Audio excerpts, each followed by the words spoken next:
तपाईको श्रीमती तपाईको आमा भएको भए यी हरेक महिलाहरू तपाईको श्रीमती र तपाईको आमा तपाईको छोरी सम्झिनुहोस् सिडे साहब एसपी साहब अनि तपाईको आँखा खुल्छ हुन त तपाईहरुले आफ्नो छोरी आफ्नो श्रीमती जम्मै विदेश पठाइसक्नु भयो हो कि हैन अर्काका छोरी श्रीमतीको के मतलब र म तपाईहरुलाई एउटा कुरा के भन्छु भने दुर्गा प्रसाई साक्षीकै गाउँमा कफन मानेर हिँडेको छ मृत्यु सँगै बोकेर तपाईहरुको लागि म भाग्दिन तपाईहरुलाई छोडेर जान्न यो कुरा बुझ्नुहोस् तपाईहरुलाई छोडेर जाने भए म चुनावमा जान्थे मैले पनि झापाबाट जित्थे बुझ्नुहोस् म जान्न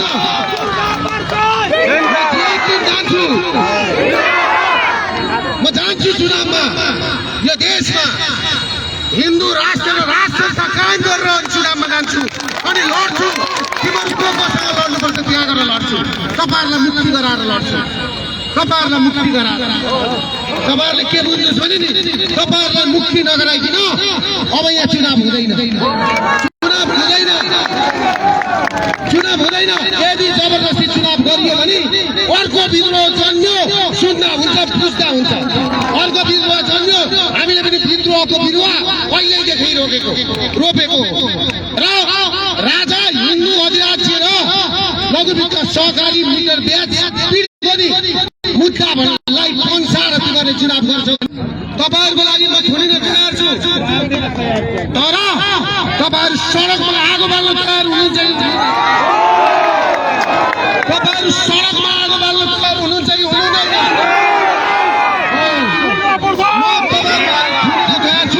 म तपाईहरुको लागि झुनिन तयार छु म तपाईहरुको लागि मर्न तयार छु तर यिनीहरुसँग निउरिन र चुक्न तयार छैन यो कुरा बुझ्नुहोस् तपाईहरु मैले बहुत मेहनत गरेको छु 4 वर्ष भयो मैले मेहनत गरेको तपाईहरुलाई यो ठाउँमा ल्याउनलाई आज लघु वित्त र सहकारी गाडी मान्छेहरु घरमा आउने स्थिति छैन नि आज तपाईहरुले लखेट्ने गर्नु भएको छैन त्यो स्थिति कसले सिर्जना गर्यो यी आजका घर जम्मै लिलाम हुन्थ्यो कसको कारणले रोकियो भनेपछि व्यापारीका पनि आँखा खुलुन् कान सुनुन् यिनले यी बहिरा छन् भने कान सफा गरेर कान सुनुन् यी बहिराहरू यहाँका व्यापारीहरू कुरा बुझ्नुभयो त्यसले गर्दाखेरि म तपाईहरुलाई एउटा कुरा के भन्छु भने आज बिहान यदि 16 गते आज हामीलाई स्टेजमा राम्ररी कार्यक्रम गर्न दिएको थियो भने 1 लाख मान्छे उठ्दै थिए यहाँ हो कि हैन भन्नुहोस् त हामीलाई हिजो बेलुकासम्म विज्ञापन गर्न दिएन आधा गाडी बाटामा रोकियो मलाई गरिबन 30 ठाउँमा रोकियो मलाई पनि उठे परे गोलबजार कि के भन्ने ठाउँमा तपाईलाई जान दिन्न भनेर भन्दै थिए पुलिसका भाइहरुले तर अब यो जेएनजीले पनि कुटेर खेदेर पुलिसहरुको के कुरा गर्ने यिनीहरुको तलब बढेन भनेर मैले लडाई गरेर 20,000 तलब बढाइदिउँ भनेर मेरो यसपालि क्याबिनेटबाट पास गराइदिएको छु आदि जेएनजीको तालमा देखेको छ नि यिनीहरुको हैसियत हो कि हैन यसपालिको मलाई सिडिओले भन्नुहुन्थ्यो निर्वाचन आयुक्तले पनि भन्थे अरे निर्वाचन बितोल्ने कुरा गर्यो भने पक्रिने अरे तपाईहरु निर्वाचन बितोल्ने कि नबितोल्ने तपाईहरु सबका सुन्ने हैन सिडिओले सुन्न भयो एसपीले सुन्न भयो एसपी साहब सिडिओ साहब निर्वाचन बितोल्ने हो निर्वाचन बितोल्ने हो कुनै हालतमा हुँदैन जनतालाई विश्वासै छैन निर्वाचन हुन्छ भनेर छ हुँदैन के छ अब निर्वाचन भयो भने सिधै पश्चिमाको सरकार विदेशी सेना गयो तपाईहरुको जिन्दगी देश टुक्रियो यो कुरा बुझ्नु यो देश सोच्नलाई आज नेपाली जनताका हातमा यो देश जोगाउने समय आएको छ त्यसले गर्दाखेरि तपाईहरु चुनावमा कोही हुन त तपाईहरुको अधिकार हो म वञ्चित गर्न त चाहन्न तर कोही गएर चुनावमा भोट हाल्नु भयो भने त्यो भन्दा ठूलो अपराधी र नरसंहारी यो देशको लागि यो धरती माताको लागि कोही पनि हुँदैन अहिले चुनाव भइसकेको छैन जितेर जानु छ कहाँ अहिले गाई काटेर खाने भन्न थाले हैन यिनीहरु रासपा सिंहदरबार सर्वोच्च अदालतमा आगो लगाउनु देखियो नि राजसभा जेएनजीका माग्दा उही कहाँ उही भयो अहिले गाई काटेर खान्छन् यी संसदमा गयो भने नि गाईको पनि यहाँ संरक्षण हुँदैन माईको पनि संरक्षण हुँदैन यसले गाई र आमा चिन्दैनन् त्यसले गर्दाखेरि हामीलाई गाई आमा र हाम्रा चेलीबेटी चिन्ने हाम्रो संस्कृति धर्म राजा सहितको हिन्दू अधिराज्य चाहिन्छ शान्ति नेपाल बुझ्नुभयो त्यसले गर्दाखेरि तपाईहरु पिर नगर्नुहोस्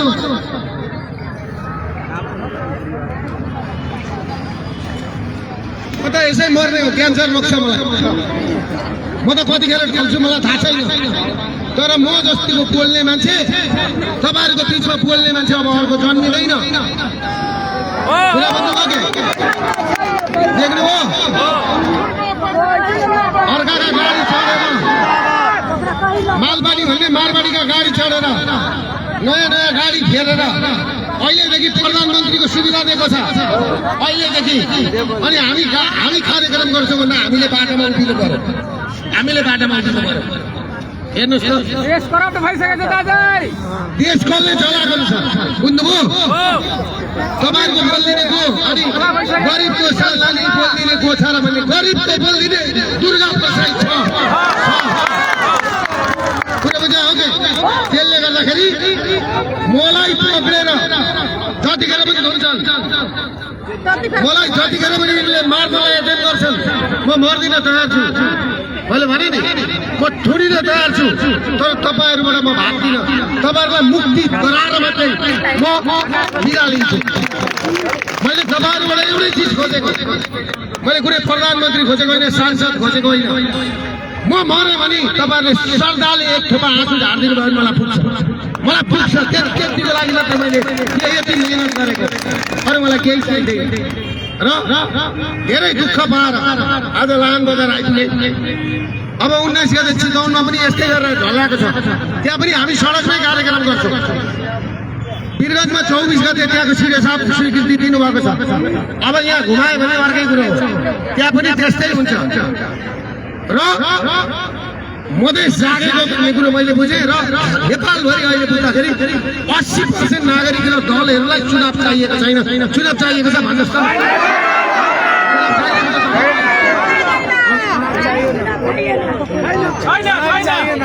कसलाई चुनाव चाहियो हिजो अस्ति चुनाव गर्न भनेर गर्दैन मामला गीत छोराको बिहा गर्ने राम्रै केटी भेटेपछि नि आफै बिहा गर्ने बाउ उ त बाउ भनेर गएको हो अहिले आएर आफै चुनावमा आएको छ सिंहदरबार र सर्वोच्च अदालतमा आगो लगाउने को होइन तपाईहरुले यहाँबाट भोट दिएर त्यस्ता मान्छेलाई जिताउनु भयो भोट त हुँदै हुँदैन जानु भयो भने सोच्नु होला सिंहदरबार सम्झिनु होला सर्वोच्च अदालत सम्झिनु होला ती 75 जना मरेका बच्चा सम्झिनु होला कि जेएनजी सम्झिनु होला जेएनजी सम्झिनु होला त्यो भन्दै म फेरि अहिले फर्किनु छ हिजोदेखि हिँडेको कुरा भन्नुभयो के हजुर खाना खाएको छैन हामीले खाना खाएको छैन अब हामी गएर पर केही खाएर अनि हामी लाग्छौँ फेरि भेटौँ तपाईँ नरुनु न किन रुनुहुन्छ म छँदैछु नि जाइ किन पीडा मान्नुहुन्छ तपाईँहरूको आँसु थाप्नु किन रुनुहुन्छ नरुनुहोस् सबैजना आइदिनु भयो सबैलाई धन्यवाद दिन्छु विशेष गरेर सुरक्षाकर्मी साथीहरूले पनि धन्यवाद दिन चाहन्छु अब यस्तै हो तपाईहरुलाई माथिको आदेश छ सहयोग गरिदिनुहोस् सबैलाई राम्रो होस् सबैलाई भलो होस् नमस्ते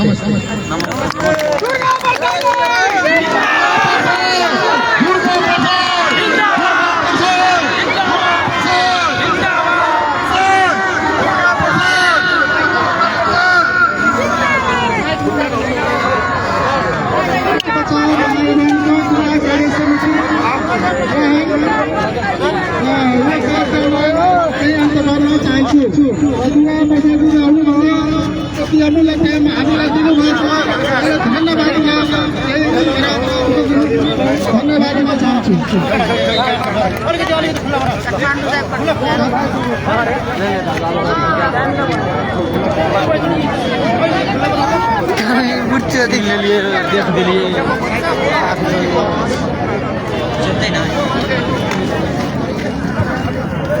समस्या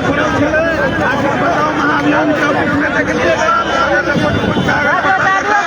नागरिक बचाओ महाअभियान के ऑफिस में संपर्क करवाए जे समस्या समस्या के समाधान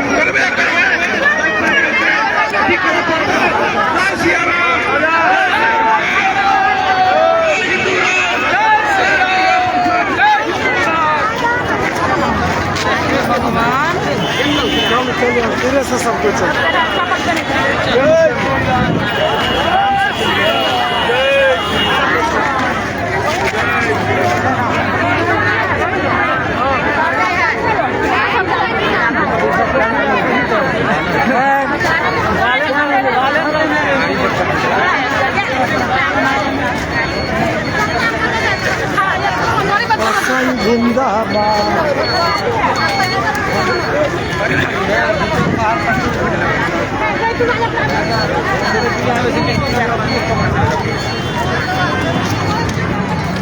लेकिन आचार संहिता में कार्यक्रम चल रहे हैं।